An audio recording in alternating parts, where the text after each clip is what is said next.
Bayangkan, di masa depan, siapa yang akan menghidupkan masjid? Kalau bukan anak muda, masjid bukan hanya tempat salat, tapi pusat peradaban, tempat lahirnya pemuda tangguh, berilmu, dan berakhlak mulia.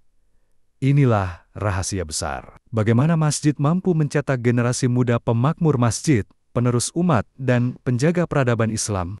Saudaraku, mari kita renungkan sejenak. Masjid adalah rumah Allah, tempat ibadah, sekaligus pusat peradaban Islam. Dari masjidlah lahir pemimpin, ulama, dan pejuang Islam sepanjang sejarah. Pertanyaannya, siapa yang akan menghidupkan masjid di masa depan? Jawabannya jelas. Generasi muda.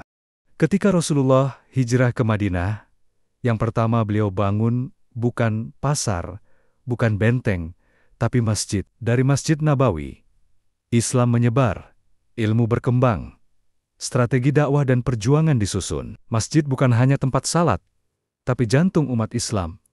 Disinilah para pemuda seperti Ali bin Abi Thalib, Usama bin Zaid, dan ribuan sahabat muda lainnya ditempa. Hari ini, kita menghadapi realita yang menyedihkan. Banyak anak muda lebih betah nongkrong di kafe daripada duduk di majelis ilmu. Mereka lebih sibuk dengan layar gadget daripada membuka mushaf Al-Quran. Masjid sepi dari suara tawa dan semangat pemuda. Padahal, pemuda adalah aset utama. Bila pemuda jauh dari masjid, masa depan umat akan gelap. Solusinya jelas. Kita harus menjadikan masjid sebagai magnet bagi generasi muda. Masjid harus menjadi ruang yang ramah, bukan kaku. Di dalamnya ada kajian ilmu yang menyegarkan hati, ada program sosial yang bermanfaat, ada kegiatan olahraga sunnah, bahkan literasi dan pelatihan skill. Pemuda perlu merasa memiliki masjid, bukan sekadar tamu. Mereka harus menjadi penggerak, pemimpin, dan pemakmur masjid. Peran orang tua sangat penting. Nabi bersabda, "Biasakanlah anak-anak kalian salat ketika berusia 7 tahun. Itu artinya, sejak kecil mereka harus akrab dengan masjid. Jangan biarkan mereka tumbuh asing dengan rumah Allah.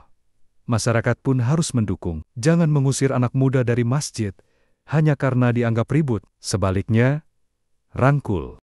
Saudaraku, masjid bukan hanya tempat ibadah, tapi pusat pembinaan generasi. Pemuda hari ini adalah pemimpin umat di masa depan. Mari kita hidupkan masjid, bukan hanya dengan dizikir, tapi juga dengan karya, ilmu, dan semangat pemuda. Jadilah generasi muda pemakmur masjid, penerus perjuangan Rasulullah. Semoga Allah menjadikan kita bagian dari mereka. Kalau sahabat setuju bahwa masjid adalah pusat lahirnya generasi hebat, jangan lupa klik like, tinggalkan komentar, share ke teman-temanmu, dan subscribe channel ini untuk konten Islami penuh inspirasi.